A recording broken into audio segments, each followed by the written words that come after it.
Hey, y'all, thanks for tuning in to another episode of the Peace Podcast. This is season 3, episode 11. Just let me be good to me, whatever that looks like. And so yesterday I had made a bingo board of self-care and well, let me tell you about the bingo board first because that might be something that's helpful to you. So I'm in a group and we had talked about really knowing what self-care looks like to us. And so as a result of that, we made this bingo board where we inside of the squares of the bingo board put things in that looked like self-care to us. And so one of the things that was in the bingo board, things like appreciating the small things. And these are mine, these are specific to me, but other people had different things. Eating well was on mine, giving myself a compliment was on mine, and then being good to me was also on mine.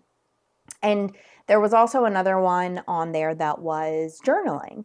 And so you're really supposed to set like a timeline where you can get bingo. And so I actually made mine so that it was something that I could potentially do every single day.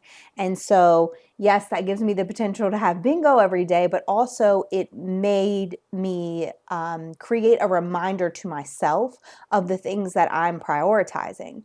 And so, when I went to my diary to write my diary or journal entry last night, I was writing about how exhausted I feel a lot of the time. And I know that a lot of you can relate because we're in a culture where we're supposed to go, go, go and be productive all the time, and we don't prioritize rest. In fact, rest isn't something that is even on our to-do list. It's actually something that we guilt ourselves for. And I'm working through that. And I also know that a lot of my friends are working through that as well.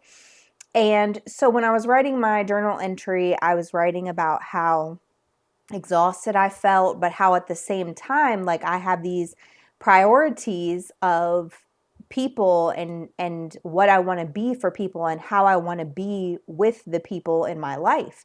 And so I wrote down, some things that I was dealing with yesterday about how, I want to rest, but my kids don't let me rest and they consistently want things from me. And at the bottom of the journal entry, I wrote, how can I be a good mom and be good to me? Because a lot of times the things that I deem good in that space are self-sacrificial. So it's like I want to be doing this or I need this thing, but my kids also need this thing from me.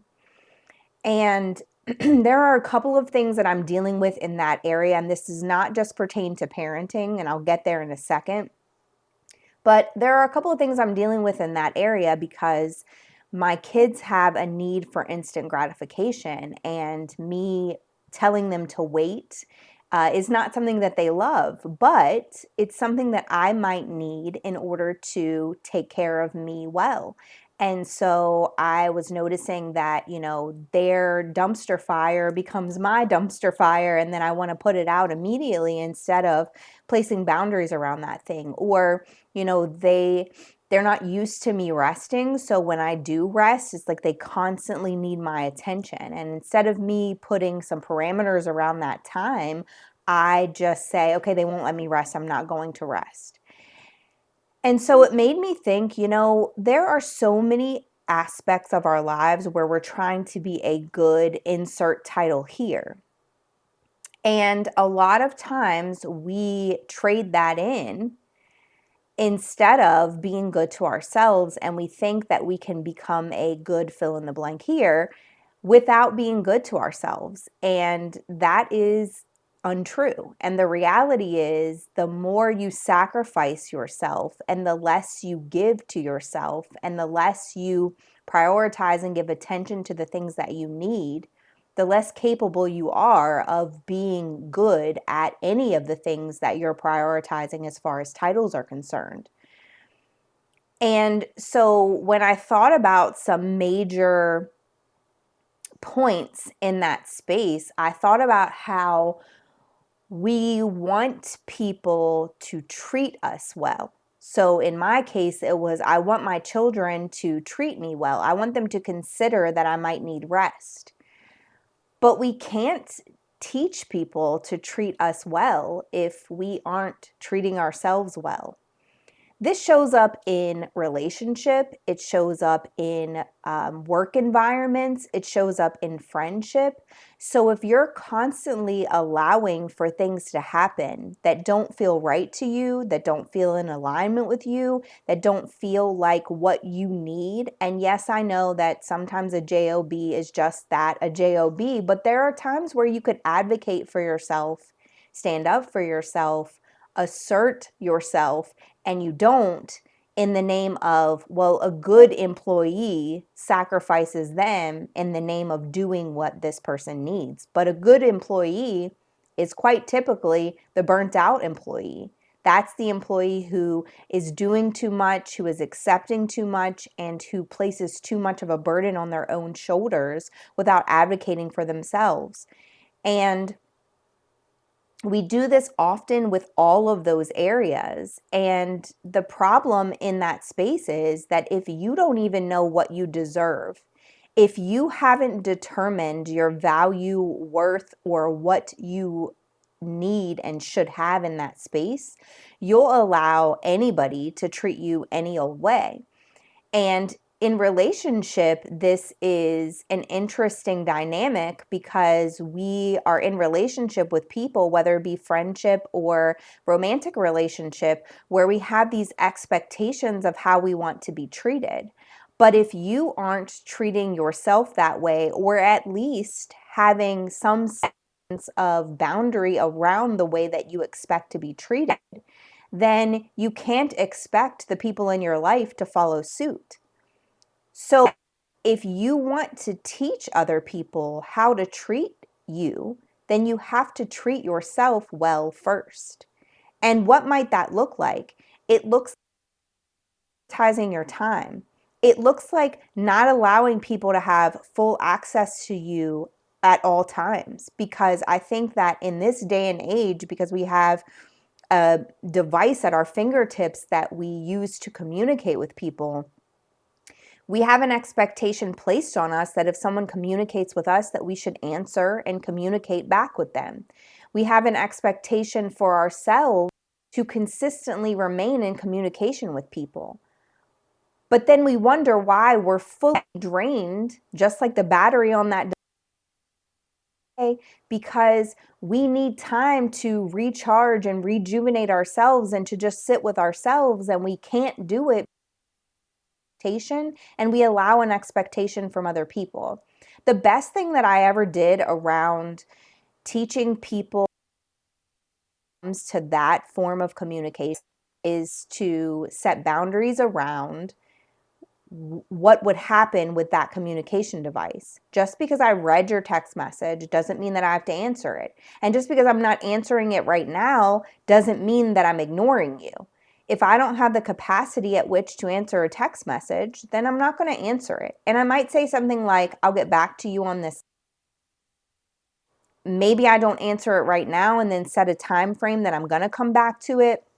But the reality is I don't have to always be in full constant communication with people. And I'm teaching people in my life that when they do have access to me, that they should take advantage of that access when they have it. And that's not me being on some sort of high horse. It's me knowing. And it's me knowing that if I am in constant communication with people, that my social battery is going to run dry. And it's interesting because I think that my daughter is very similar to this, in that she went to a sleepover this weekend and she was texting me asking, when are you coming? Are you on your way? Which I thought was odd, because I'm like, well, normally if she's having fun, she doesn't want the fun to end. And so I said, are you wanting to leave? And she was like, well, it's not that I'm not having fun and that I want to leave. It is drained and I want to be in my room and I want to be by myself. And so I was like, well, kudos to her and good for her for knowing how and when to set boundaries around her capacity, because she knew that in order for her to get what she needed, she didn't need to sacrifice any more of her time, that she needed to just go ahead and come home. And side note, I'm really glad safe enough to tell me those things, and also that her home is her safe space and she can go to her room and recharge in those moments. Teaching people how to treat her by saying, I'm going to be here for a short while, so let's have fun in that short while, but I'm also been reached and when I'm going to leave. And so it's not about being on a high horse or regarding yourself in a outlandish way or inflated way. It really is saying, I have 20 minutes for this phone call. And while you have me on here, ask me all the things, because after this 20 minutes, I'm not going to be available for a little while. Or it's really saying I can do a check-in, but I only have 5 minutes to do that check-in, even if the only thing that you have to do after that check-in is sit by yourself and watch your favorite show. Because that allows people to see the value of your time. It allows people to see how you value yourself. And it also teaches them how to treat you. And in a bigger sense, when you're in relationship with people and you allow them to talk to you any type of way, you allow them to psychologically abuse you, you allow them to verbally abuse you, you allow them to get you escalated emotionally and emotionally dysregulated, then what ends up happening is people think that that's the way that they can treat you, and so they do. But if you actually sat with yourself and said, well, I think I'm going to treat me better, and I'm going to ask myself what I'm willing to do, how I'm willing to show up, and who I'm willing to be. And when someone else gets me in that space, I'm going to remove myself from that situation if I can't feel comfortable enough to be all of those things that I just said that I wanted to be. Then it shows people, listen, she doesn't want to gossip, so she's going to leave this conversation if you start gossiping. Listen, she doesn't want to be talked to that type of way, so she's going to leave this environment if you're speaking to her that way. And so you can't do that for other people, create the lesson plan for other people, if you haven't created the lesson plan for yourself. If you're verbally abusing yourself, then you're going to be more apt to accept it from other people. If you're psychologically abusing yourself, not trusting your intuition and gaslighting your own self, then you're going to be more apt to accept it from other people. If you're not prioritizing your time, then you're going to be more apt to accept other people's need for your time over your own need. You also won't fill your cup if you feel guilty for having one. And I think that happens where we say, well, maybe I shouldn't do this for myself because mom guilt and because relational guilt and because I'm used to giving to other people. But how are you going to have the capacity to do for other people when internally you're just fighting for somebody to see you and do for you? You can't. And if you feel for even having a cup in the first place, for even drawing breath and taking up space, then you're never going to be full enough for the overflow to reach the people outside of you. You're going to be grasping at any little thing inside of you to be able to give to other people, and then you're going to be completely dry by the time you reach your bed at night. And I know that people say this often, you have to fill your cup up first before you can fill other people's, and you have to find people who are filling into your cup the same way that you're filling into theirs. And it's true. But what does it look like to be accepting of the fact that you first have a cup, and then also expecting that the people that you place in your life are filling you up just as much as you are them? Well, it looks like having chores for your children, showing your children that you need to rest. It looks like placing boundaries around your time and treating yourself like your most prized possession.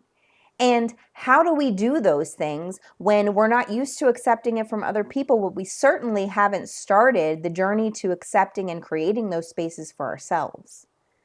Well, when I gave you that example in the thought about is, how could I have, in the space of yesterday, prioritized me and been good to me and treated me well while also being a good mom?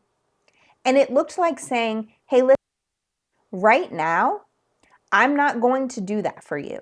So in this next 30 minutes, you're only going to do the things that you can do for yourself and by yourself. Because for this next 30 minutes, mommy's going to rest.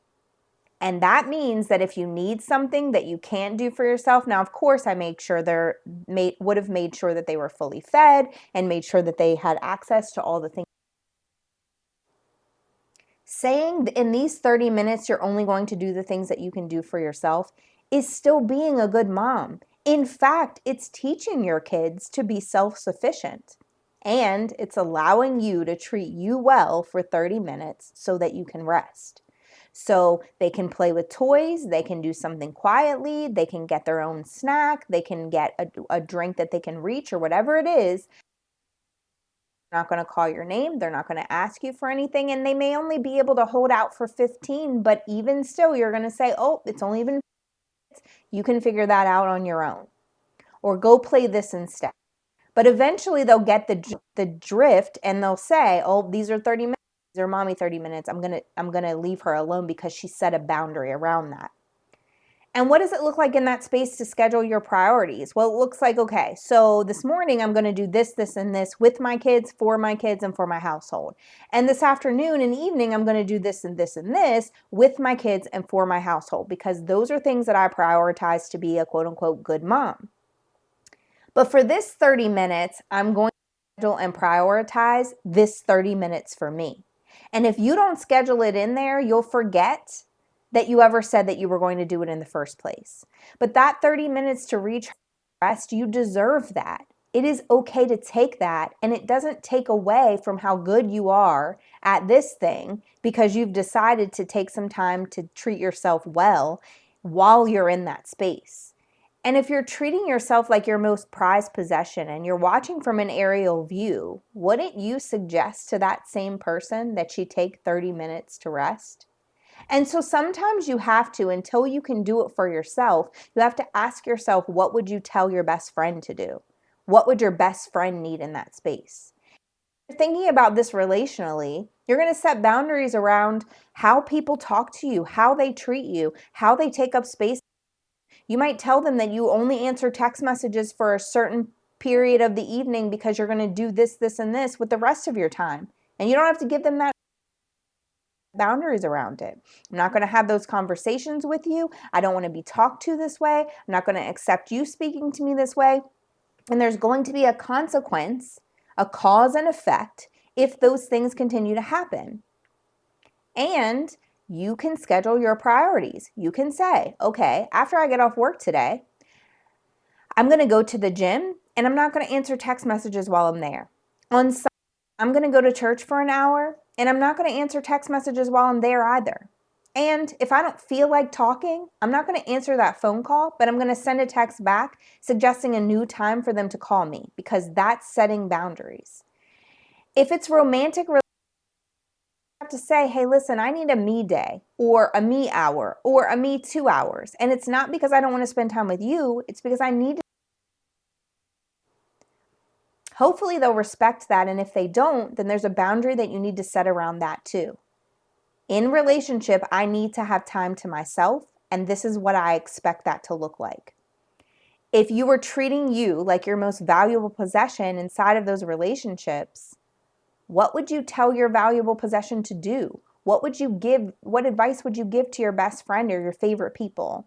That's the same thing that you should be asking for yourself to do for you to treat you well. If you're thinking about it at work, if you're thinking about professional capacity, you can still set boundaries. You can still say things like, that doesn't seem like a task that's in my wheelhouse, but let's send this over to so-and-so so we can build their capacity. Or, I really need for communication to be a little bit different, so in the future, could this happen? It's being assertive, and it's also advocating for yourself and setting boundaries around how you want to be treated in that space. And you can also still schedule your priorities. If you want to take lunch every single day, put it in your calendar.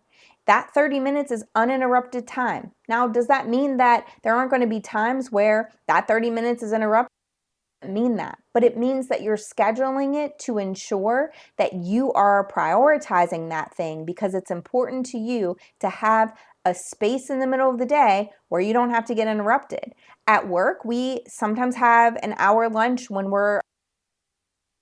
and oftentimes I will either leave or go to my car during that time because I know that I need time where people aren't talking to me because we talk so much. And so sometimes I just go to my car or sometimes I take a walk around the building just to have that time back for me. It's prioritizing my mental capacity, and it's also setting boundaries around my own time.